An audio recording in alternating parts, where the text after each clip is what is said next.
Hello friends, welcome to my channel. ఈరోజు మనం ఈ వీడియోలో మెగా డిఎస్సికి సంబంధించిన ముఖ్యమైన అప్డేట్స్ గురించి మాట్లాడుకుందాం.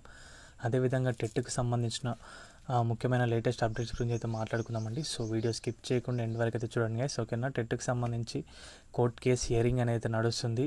జూన్ 15 దానికి సంబంధించి హియరింగ్ అయితే ఉంది. సో అభ్యర్థులు అందరూ అయితే గమనించాలి. అప్పుడు మాత్రమే మనకైతే కంప్లీట్ ఇన్ఫర్మేషన్ అయితే టెట్కి సంబంధించి తెలుస్తుంది. ముందుగా ఎలాంటి తెలవడానికి అవకాశాలు అయితే లేవు.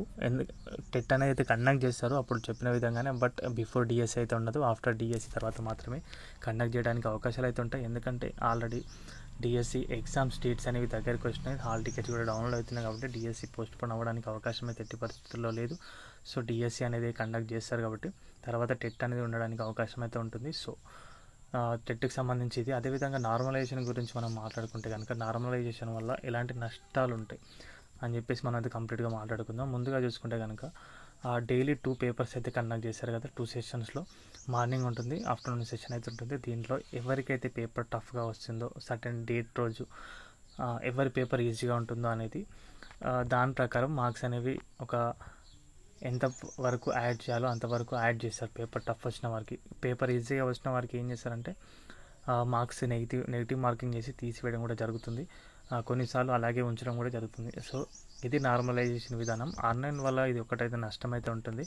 అండ్ చూసుకుంటే కనుక ఒకే జిల్లా ఒకే పేపర్ తీసుకొచ్చుంటే కనుక ఈ నార్మలైజేషన్ విధానం అనేది అవసరం లేకుండా ఉండండి.